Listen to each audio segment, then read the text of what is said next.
Could there be life similar to our own on other planets? Is it not possible that atmospheric conditions of relative environments control their shapes and forms? If so, would they be giants? Could their intellect have reached a scientific level far above man's dreams? What then will the future reveal?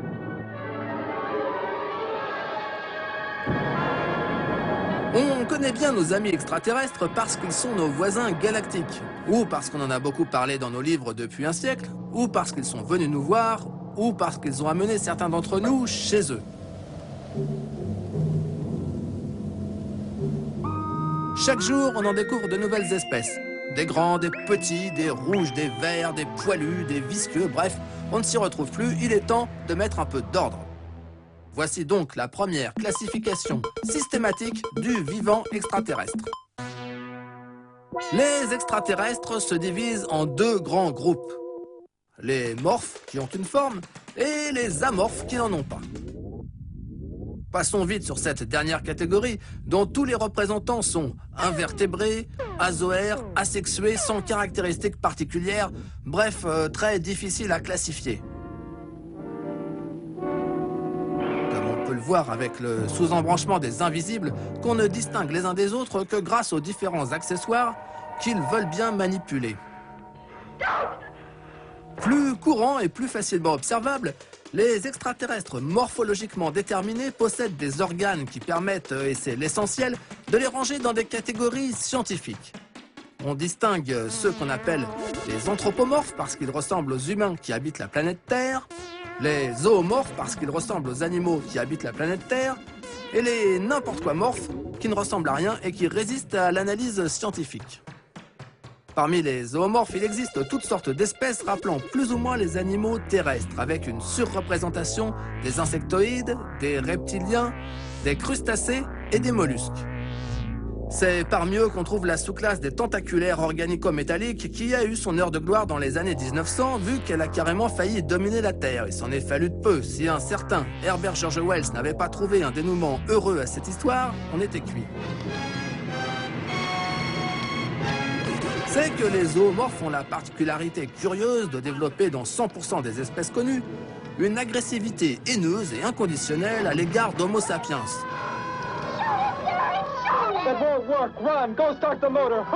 Les crustacés semblent parmi les plus agressifs.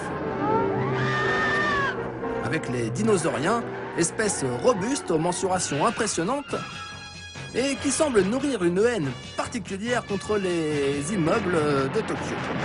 Alors que l'insectoïde et le tentaculaire, quant à eux, préfèrent s'en prendre à Washington.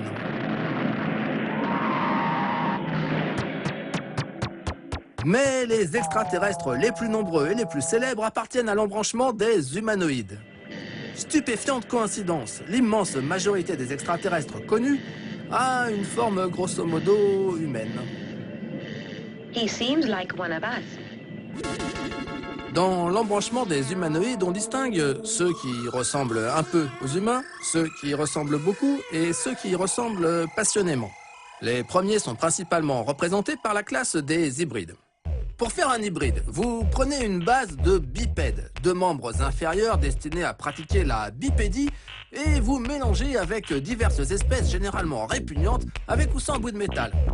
Vous ajoutez tout ce que vous voulez, des membres supérieurs, en général également par paire, une ou plusieurs têtes munies d'organes diversement placés, parmi lesquels des yeux, des tentacules, des oreilles, des tentacules, quelques antennes et des tentacules.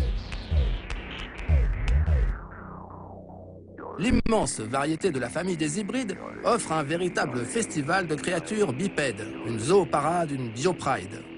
Molluscoïdes à tentacules, à ventouses, insectoïdes à pattes, à ailes, à carapaces, à antennes, technoïdes, à membres mécaniques, à blindage, à cadran électronique, sans oublier des espèces difficilement descriptibles comme ce martien de 1924, dont les grandes oreilles sont indispensables pour capter les ondes sonores dans une atmosphère raréfiée. Car la grande majorité de ces espèces présentent elles aussi, allez savoir pourquoi, un comportement belliqueux, susceptible, atrabilaire, en un mot, pas fréquentable.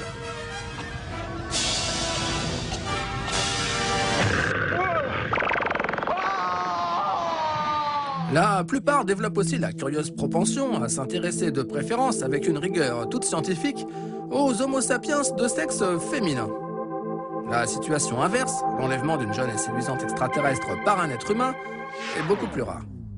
C'est dans la famille des hybrides que l'on trouve la sous-classe des baveux, ordre des mâchoires rétractiles, qui ne peut se reproduire qu'à l'aide d'Homo sapiens femelles, dont le prénom est Sigourney.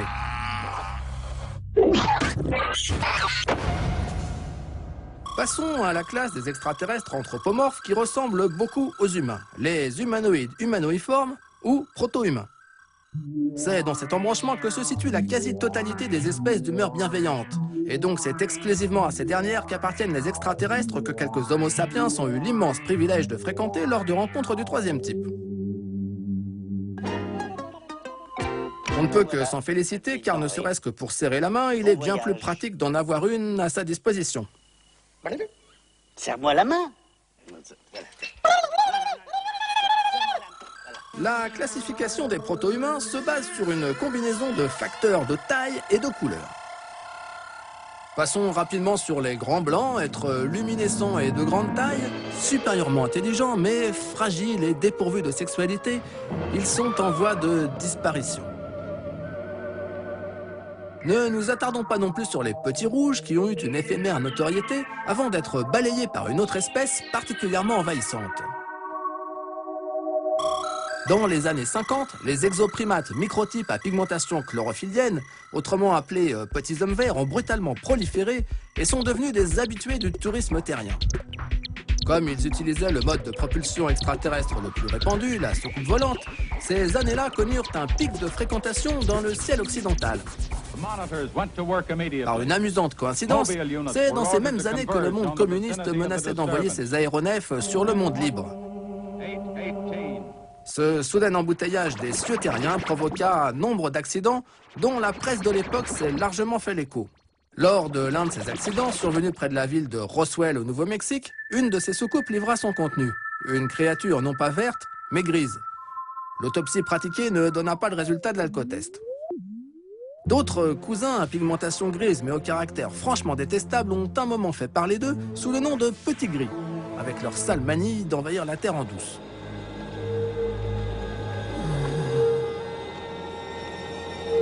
A l'inverse, la sous-famille des gris marronaces, apparue en pleine vogue du New Age, brûle d'établir avec l'homme un dialogue constructif et enrichissant. C'est parmi elles que se trouve le plus célèbre et le plus sympathique des extraterrestres, celui qui a converti l'humanité au téléphone portable sous le slogan encore inégalé de « Téléphone maison. » Par contre, son modèle de lampe de poche au bout de l'index a fait un bide.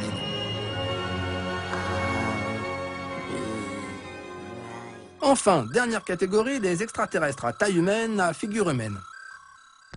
Alors, souvent, quelques détails permettent de reconnaître l'habitant d'une autre planète. Ses oreilles primes sautières, une arthrose chronique de l'auriculaire ou des verres de contact fantaisie en balles de ping-pong recyclées.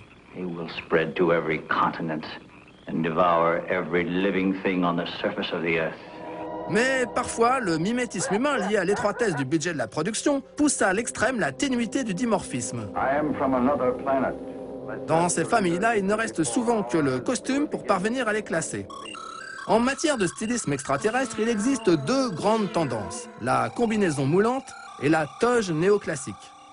We come from a world called Zard. Les porteurs de toge disposent d'une technologie évoluée, entièrement à base de champs de force, de cristal de roche et de coupes à champagne bricolées. Ceux-là ont atteint une puissance illimitée, ce qui n'empêche pas les états d'âme. Magnificent victory.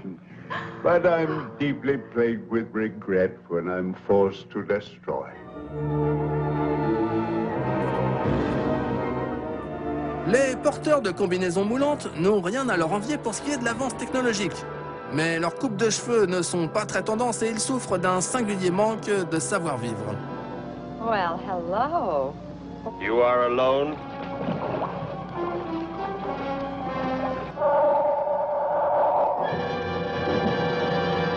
Mais malgré les efforts des chercheurs, seule une toute petite partie de la faune extraterrestre est actuellement connue. Les taxonomistes de demain ne manqueront pas de travail au cours des prochaines années.